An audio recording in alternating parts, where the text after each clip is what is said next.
Da Flá TV, primeiro, parabéns pela vitória. Antes de mais nada, eu queria até exaltar o seu trabalho. São 13 jogos à frente do Flamengo, com 8 vitórias, 4 empates e uma única derrota. Inclusive, o time está há 10 jogos sem perder. Queria que você comentasse um pouquinho sobre a atuação da equipe hoje, que foi muito superior, principalmente, teve uma grande atuação, principalmente no primeiro tempo, e até acabou quebrando aí a sequência de 16 jogos de invencibilidade do Inter. Tô muito feliz pela vitória, foi um grande jogo. Um adversário à altura, que estava brigando pelo título, mas existe essa comunhão, essa sinergia com a torcida, os jogadores comprometidos durante a semana em todos os treinamentos, fizeram um jogo impecável, seguiram o plano de jogo de maneira perfeita. E acho que fomos justos, não tenho certeza que fomos justos vencedores dessa grande partida. Pelo que me falaram, o Inter foi a primeira vez que o Inter tomou 3 gols no Brasileiro. Não confirmo esse dado, mas me falaram. E como você falou, 15 jogos sem perder. Não é fácil, né? Parece fácil, porque porque nós somos o Flamengo, porque estamos no Maracanã. Então, muitas vezes a gente dá por... é natural uma vitória assim, e não é natural. Não é tão fácil, eu falo, não é fácil, sempre é difícil, e por isso que eu valorizo tanto o esforço dos meus jogadores, do que eles fizeram durante a semana, da mobilização que eles tiveram para o jogo, e se viu perfeitamente o desempenho depois deles no campo. Felipe, aqui, lá em Fortaleza, você me falava que, independente de chance de título, poderia te cobrar que a equipe jogaria com vontade até o final, e hoje realmente o Flamengo consegue jogar com essa vontade. E tem um jogador que hoje não conseguiu tão bem assim, que é o Alcaraz, mas é um jogador de muito prestígio, porque ninguém joga na Itália, ninguém joga na Inglaterra, ninguém é comprado por um clube aí no Brasil por mais de 100 milhões se não tiver muita qualidade. O que você identifica nesse jogador? O que você acha que pode ser trabalhado para que o Alcaraz melhore e consiga mostrar o futebol que a gente sabe que ele tem? Um jogador que, primeiramente, dá tudo pelo time, né? A gente vê o esforço dele, cada vez que ele erra ou perde uma bola, a gente vê que ele tenta de novo, ele não se esconde do jogo, ele é um cara com muita força e, obviamente, que não está no seu melhor momento, mas é um jogador que dá tudo. E esses jogadores, todo jogador passa por fases boas, fases ruins, fases melhores, de muita confiança, onde até as jogadas que você erra acabam dando certo, e tem fases que você não está no teu melhor momento. Ele não está passando por uma fase horrível, né? Mas ele... Por quê? Porque ele trabalha, porque ele treina muito, porque ele presta atenção nos treinos, ele presta atenção nos vídeos, então ele acaba executando. A execução não está tão fina, mas questão de tempo. A única coisa que eu posso fazer é dar todo o suporte para ele, dar todo tipo de carinho, para que ele possa superar essa fase que não é tão boa para ser o Alcaraz que todo mundo quer que ele seja. Sem pressa, um jogador que assinou um contrato longo com o Flamengo e que tem bastante tempo, precisamos dar apoio e suporte para ele, porque o que a gente pede, a torcida pede, é raça, né? Então a raça ele está dando. Depois, qualidade e a finura com a bola, ela vem... às vezes mais, às vezes menos, mas a raça está aí, e a gente está vendo isso. Felipe, boa noite. Saiu alto, hein? Não sabia, vou falar um pouquinho mais longe. Felipe, na hora do primeiro gol do Léo Ortiz, a gente estava um pouquinho distante, e eu vi que o Léo Ortiz foi no banco e tinha cumprimentado o auxiliar, não tinha conseguido identificar. Depois a Letícia, minha colega que cobre comigo, mandou um vídeo, e eu vi que era o Daniel Alegria. Quando a comunicação do Flamengo nos passa o nome da comissão, a gente pesquisa, né? Mas eu ainda não tinha... Eu falei, Daniel Alegria, vou procurar no Instagram. E aí achei aqui, especialista em bolas paradas. Então, queria saber qual foi a importância dele, se no segundo gol ele também teve importância ali, que o De La Cruz passa aquela bola ali para o Gerson, que estava no vazio, se foi mais genialidade do De La Cruz. Mas acabou que era um jogo difícil assim no início da partida, estava bem equilibrado, e o Flamengo, nas bolas paradas, acabou conseguindo clarear. É óbvio que o segundo gol não é de bola parada, mas vem de um rebote de bola parada, que a zaga do Inter está desajustada, e o Flamengo consegue o segundo gol. Obrigado, boa noite. Boa noite. Já repito, né? penso que nós temos que sempre nos cercar de pessoas que nos ajudem, que nos aportem coisas, que nos façam crescer e te façam ser melhores, né? Então, claro que meu primeiro pensamento sempre foi juntar uma comissão forte e me complementar aonde eu não tenho, ou eu preciso de ajuda, né? Então, o primeiro caso foi do Ivan, que já falei para vocês dele, e o Alegria tá totalmente imerso na bola parada, é o cara que desenha toda a bola parada, que analisa, que faz as jogadas, que me passa tudo, vemos juntos e decidimos a melhor estratégia para a bola parada do jogo. Aonde, como você bem falou e frisou, a bola parada tem um fator muito importante no jogo, porque às vezes o jogo está bloqueado, como o jogo do Fortaleza foi, por exemplo, um jogo bloqueado, um jogo difícil, que por mais que a gente tenha chances, não foram chances claríssimas de gol, e às vezes a bola parada desbloqueia essa chance. Então, super importante, treinamos essa semana e acabou dando certo, né, com algumas chances. Então, eu acho que é fundamental ter gente na comissão que pudesse ajudar em todos os sentidos. E o segundo gol foi do quê? De lateral? De falta? Não. Gerson bate, o Everton Araújo. Tá. Não, sim, claro, jogada ensaiada. Então, jogada ensaiada e jogadores acreditando na ideia. Assim, fez o trabalho dele. O que tinha que fazer. Estou feliz. Felipe, Raíza Simplício, da Gol Brasil aqui. Boa noite. Ontem, se não me engano, né, o Tanuri passou para a gente, a comunicação do Flamengo passou um informe do Tanuri, ele trouxe o prognóstico, né, da volta de alguns atletas, e o Pedro, ele deixou claro ali que entre maio e julho, né, para o retorno do Pedro. A gente tem também aí a confirmação da saída do Gabriel, agora, depois do jogo contra o Vitória. Enfim, eu queria saber se você já sentou com a diretoria, ou já conversou em relação à contratação de mais um atacante, principalmente esse atacante, o que você entende, quais são as características que você entende que precisa ter esse atacante?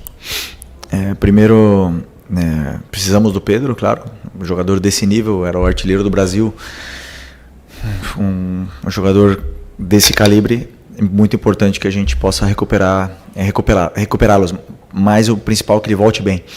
Sabemos que existem duas fases, a alta médica e depois a alta competitiva, que é um pouco diferente porque ele pode estar disponível, mas não no seu melhor nível a nível competitivo. Então nós precisamos recuperar bem o Pedro. Ele teve uma lesão séria, mas até agora está indo tudo de maneira perfeita na recuperação dele, e vamos dar todo o suporte para que ele possa voltar e ser importantíssimo do jeito que ele estava sendo, né? Que estava sendo o melhor jogador do Brasil até o momento. O Gabi saindo, obviamente que precisamos ir para o mercado procurar um nome importante, e está claro que o mais importante é encontrar um jogador aonde o fundamental seja que ele cumpra com as características que pede o modelo de jogo. O meu modelo de jogo, que é o que vocês já estão vendo, e o modelo de jogo que a torcida pede, né? Esse DNA. Então, vamos ir atrás desse nome com a ajuda do scout, com a ajuda da diretoria, para que possa vir para fazer o elenco crescer e melhorar ainda mais. Oi, Felipe, aqui David Sharp do Antenados da Jogada. Parabéns pelo seu grande trabalho que você vem fazendo até agora. Felipe, o Botafogo ontem foi campeão da Libertadores e pode igualar o feito do Flamengo de vocês de 2019, ganhando também o Brasileiro, está muito próximo a isso. E aí surgem várias comparações desse Botafogo com aquele Flamengo de 19, e eu vou te deixar à vontade para você comparar ou não com aquele Botafogo, com aquele Flamengo de vocês lá. Mas a minha pergunta, na real, é a seguinte: esse Flamengo de hoje, seu Flamengo de hoje como treinador, com o elenco que tem à disposição, consegue bater de frente com o Botafogo em igualdade de condições? Talvez muita gente considere até esse elenco do Flamengo melhor que o elenco do Botafogo pela quantidade de jogadores de qualidade. Primeiro, parabenizar o Botafogo numa vitória justa, merecida. Parabenizar o Atlético Mineiro por ter chegado em 2 finais. Não é fácil, né? A gente muitas vezes pode falar que são os perdedores, mas não é assim, né? Eu posso te garantir que eu gostaria muito de estar nessa final. Gostaria muito. E é bom que que a gente possa sentir essa dor de não estar na final, porque nos motiva a querer estar nessa final do ano que vem. Né? E ver de casa não é bom. Então, parabéns para os dois. Né? Fizeram uma grande temporada. Independente, só um vai sair vencedor, né? Então, por muitas pessoas podem chamar de fracasso, mas na minha visão não é, porque eu sei a dificuldade que é chegar numa final de Libertadores. E merecido também a campanha que eles estão fazendo, um time praticamente novo, né? Quase todo o elenco foi contratado esse ano, a maioria dos jogadores, um investimento muito alto e faz crescer ainda mais o nível do Campeonato Brasileiro e do Campeonato Sul-Americano. Eu acho muito injusto, né? As comparações não são justas. O futebol é outro, os jogadores são outros. Cada ano que passa o futebol evolui e nós fomos os melhores de 2019 naquela época e o Botafogo está sendo o melhor de 2024, né? O Campeonato Brasileiro é o campeonato mais difícil e eles estão numa grande temporada, merecido. Mas vamos lá, são 4. Eu sempre penso assim: todo mundo começa com os clubes da Série A começam com a possibilidade de disputar 4 títulos no ano: o estadual, o brasileiro, a Copa do Brasil e a Libertadores. O Flamengo conseguiu conquistar 2 desses 4, né? E o Botafogo provavelmente vai conquistar os 2. Claro que são de importâncias diferentes, mas na minha visão é isso. E esse grupo de jogadores conseguiu manter, né, a ambição até o final, e eu sim penso que o meu elenco é muito qualificado, o meu elenco é um dos mais fortes da América, se não o que mais, e por mais que outros times possam chegar em finais ou conquistar, eu acredito cegamente nos meus jogadores e no elenco que eu tenho na mão. Já falei para vocês, nunca dou desculpa enquanto a isso, porque na minha opinião eu tenho o melhor elenco. Boa noite, Felipe. Bruna Medeiros, do Disflá. O Flamengo teve uma superioridade muito grande no primeiro tempo, né? E talvez tenha até sido os melhores 45 minutos no seu comando, pelo menos na minha visão. Mas no segundo tempo, né, mudou muito o cenário ali, o Internacional conseguiu diminuir, quase empatou o jogo, teve até algumas oportunidades. Queria que você explicasse um pouquinho essa diferença de um tempo para o outro. Obrigado. Então, feliz pelo primeiro tempo, foi um primeiro tempo perfeito. Perfeito. O nível do plano de jogo saiu à perfeição, tanto a nossa fase defensiva como a fase ofensiva. Os jogadores estavam em todo momento onde tinham que estar, com uma liberdade grande, né, de movimentos e de relações curtas entre eles. Os ataques ao espaço estavam acontecendo da maneira que planejamos e o plano de jogo saiu à perfeição, né? Desbloqueamos o jogo com uma bola parada, fizemos 3-0 e o time não baixou em nenhum momento. Então fomos para o intervalo com essa vantagem grande. E a mensagem foi para a gente continuar atacando, continuar sendo verticais. E antes de tomar o gol, tivemos 2 ou 3 chances claras de gol. Então o nosso time não voltou mal para o segundo tempo. Nosso time voltou bem para o segundo tempo. E aí o Inter faz um gol, né? Porque nós estamos falando do terceiro, que até o momento era o terceiro colocado do Campeonato Brasileiro. E eles fizeram um gol. E claro que é um grande time. Claro, tem Alan Patrick no outro lado. Tem o Thiago Maia, que estava aqui no Flamengo, do outro lado. Tem o Valência, que estava do outro lado. O Wesley, que é um dos melhores pontas do Brasil, do outro lado. Obviamente que o Bernabé, que talvez tenha sido um dos melhores laterais desse ano no Campeonato Brasileiro. Então, obviamente que é difícil jogar contra um time assim. E eles acabaram fazendo o segundo gol. Né? O segundo gol teve toda essa polêmica, mas acabaram fazendo o segundo gol e o time soube sofrer, soube se defender até o final. Ainda assim, tivemos outras chances, tivemos para tentar fazer o 4-2, ou não fizemos, e a vitória para mim os 3 pontos têm o mesmo sabor, né? Claro que queria 3-0, queria 4-0, mas existe uma parte do futebol que o outro time também joga. Souberam nos pressionar no final e o nosso time soube defender e saímos com a vitória merecidamente. Boa noite, Felipe. Vinícius Sacramento, MS Web Rádio. Eu gostaria que você projetasse o confronto contra o Criciúma, já que na quarta-feira você não vai ter o Gerson e não vai ter o De La Cruz suspensos contra um adversário perigoso que vai fazer seu último jogo em casa, está na zona de rebaixamento e precisa muito desse resultado. O que o torcedor pode esperar do seu confronto contra o Criciúma lá na quarta-feira? Pode esperar o que eles estão... que nossos jogadores falem no campo. É a única coisa que eles podem esperar, que a gente possa ir para Criciúma com os jogadores que que estão muito bem, trabalhando, estão com confiança, foram campeões, querem jogar, querem continuar melhorando, querem competir entre eles, estão treinando forte. Vamos para Criciúma para fazer um jogo do mesmo nível que fizemos de hoje, fizemos o mesmo nível que fizemos no Cuiabá contra o Fortaleza, e tentar vencer, que essa camisa ela exige vencer, vencer, vencer. Então, assim, não tenho nada a prometer, senão trabalho, preparar bem um jogo contra o Criciúma. É um adversário que vem numa fase que não é tão boa, está no rebaixamento, joga com nervosismo, e a gente tem que jogar com as nossas armas para poder vencer. Boa noite, Felipe. Aqui, boa noite. Gabriel Alfa, canal Paparazzo Rubro Negro. Felipe, nessa semana a gente vai ter o sorteio do Mundial de Clubes lá nos Estados Unidos, que o Flamengo vai ser representado, pelo presidente Rodolfo Landim e pelo Legend, que é o Diego Ribas. Eu queria saber se te animaria a possibilidade de no futuro você ter o Diego Ribas com você, seja na comissão técnica ou no departamento de futebol no geral, e se você puder falar também sobre a expectativa para esse sorteio, quanto pode ser importante para o caminhar do Flamengo nesse Mundial. Obrigado. O sorteio,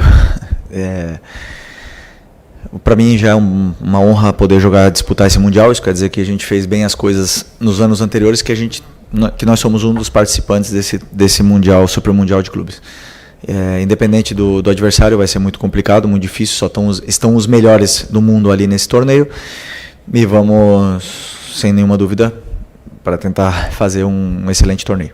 Sobre o Diego, grande amigo, um dos melhores amigos que eu tenho na minha vida, e sei do qualificado que ele é, do inquieto e um cara que está sempre querendo melhorar, sempre aprender, sempre evoluir. E se um dia ele decidir trabalhar no futebol novamente, seria uma honra poder trabalhar com ele de novo. Mas, repito, não sabemos o futuro, não sei o que vai acontecer. Temos aí uma eleição pela frente que não depende de mim, não depende de nada. A única coisa que eu posso focar é na equipe. Então, as pessoas que estão agora estão ajudando muito, e as pessoas que estarão no ano que vem não é uma coisa que me preocupa nesse momento. Aqui é Felipe, boa noite. Marcos Martins, do canal da QSRN. Queria te perguntar sobre uma mudança de posicionamento no jogo de hoje envolvendo o Bruno Henrique e Michael. Na partida contra o Fortaleza, Michael inicia pelo corredor central e o Bruno aberto pela esquerda. Para a partida de hoje, ao contrário, Bruno por dentro e Michael aberto. Queria te perguntar primeiro o motivo dessa modificação e também se você observou que o rendimento de ambos foi melhor em comparação com o jogo contra o Fortaleza. Vou pedir desculpa porque não vou detalhar, tá? Porque tem muita estratégia envolvida nessa mudança, muito detalhe fino sobre o plano de jogo, então prefiro não abrir, mas simplesmente posso te dizer isso, que foi por uma estratégia, pela estratégia do jogo e pelo plano que nós tínhamos em função do nosso adversário que vinha pela frente. Pelo jogo contra o Fortaleza, para mim o Bruno Henrique fez um excelente jogo, né? O Marinho teve muita dificuldade em marcar ele, e o Michael também criou muito perigo, ajudou muito na pressão, e simplesmente faltou o gol naquele jogo contra o Fortaleza. E hoje os dois foram muito bem, também porque seguiram à perfeição o plano de jogo, como eu falei, acreditaram no que passamos para ele e acabou dando certo. Boa noite, Felipe, Vinícius, canal Vini Rubro Negro. Por conta das lesões, o De La Cruz acabou não sendo uma peça tão importante assim na conquista da Copa do Brasil, por exemplo. Foi um jogador que desde que você chegou, você teve até uns jogos com ele, mas não foi aquele jogador crucial que poderia ser no meio campo. Hoje ele entrou, fez a sua primeira partida como titular depois da lesão e deu uma assistência, criou outras boas chances. Queria saber o que você espera do De La Cruz para 2025 e a importância de ter um meio campo com grandes jogadores como Gerson, De La Cruz, Arrascaeta e até o Alcaraz. Permita-me discordar, o De La Cruz foi muito importante para mim na Copa do Brasil, muito importante. Primeiro jogo contra o Corinthians aqui, fez um jogo perfeito. O segundo jogo na volta se esvaziou até machucar. Um cara que não pediu para sair, estava com dor, estava provavelmente já com uma lesão e jogou tudo que aguentou. E ele fez parte do processo onde o Everton melhorou e cresceu também. Porque quando um jogador está fora, no caso do Everton, e vê Eric e vê De La Cruz jogando, ele também aprende. Então, para mim é muito importante. O De La Cruz, o Everton, o Alan, que vem jogando menos, os jogadores, os meio-campistas, no caso o Gerson também, que pode jogar aí, para mim são o coração do meu time. São os jogadores mais importantes e eu preciso muito deles. Então, para mim é muito bom poder recuperá-lo, que ele recupere sensações, que hoje ele fez tudo também que eu pedi e o futebol dele cresce. O futebol de 2 volantes que jogam se penetrando tanto, cresce. Então a gente vê que o Everton está crescendo muito, o Nico vem jogando cada vez melhor, o Eric, nem vou falar dele, assim, jogador de nível Barcelona.